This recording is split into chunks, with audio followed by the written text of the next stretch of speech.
Yukxonalarda 70 kilogacha yuk bilan besplatniy. Prosta ixcham qilsanglar bo'ldi. Yuklarni kompaktniy qilib olasizlar. 5 kilodan olsanglar bo'ladi. Ruchnoy klat ham bor. Hozir ichganlarini ham batafsil tushuntirib ko'rsatib o'tamiz. Avtobuslar komfort. Like bosib, podpiskani bosib kuzatinglar, kanalimizga rivoj beradi do'stlar. Do'stlar, avtobusning ichki holatlari mana avtobusimiz. Ruchnoy klatlar olsanglar bo'ladi. 5-6 kilolik qilib kompaktniy qilib olsa bo'ladi. Bu pastdagi yukdan tashqari. Yuklarga mutlaqo besplatniy pul olinmaydi deb aytib o'tdim. Zaryadniy устройстволari bor, kamera безопасность, monitor, kuller, hamma sharoiti bor avtobuslarda. Yo'lda nima kerakli narsa bo'lsa, hammasi bor. Komfortabilniy, cho'tka avtobuslar, yangi sidenkalari yotadi. Bemalol yotkizib ketsanglar ham bo'ladi.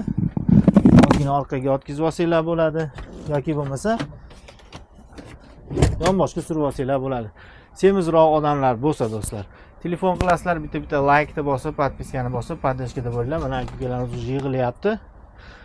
Reysga chiqishga tayyorgarlik ko'ryapmiz. Kechroq yo'lga chiqamiz. Bugun ikkinchi reys 21:00 da. Sog' bo'linglar.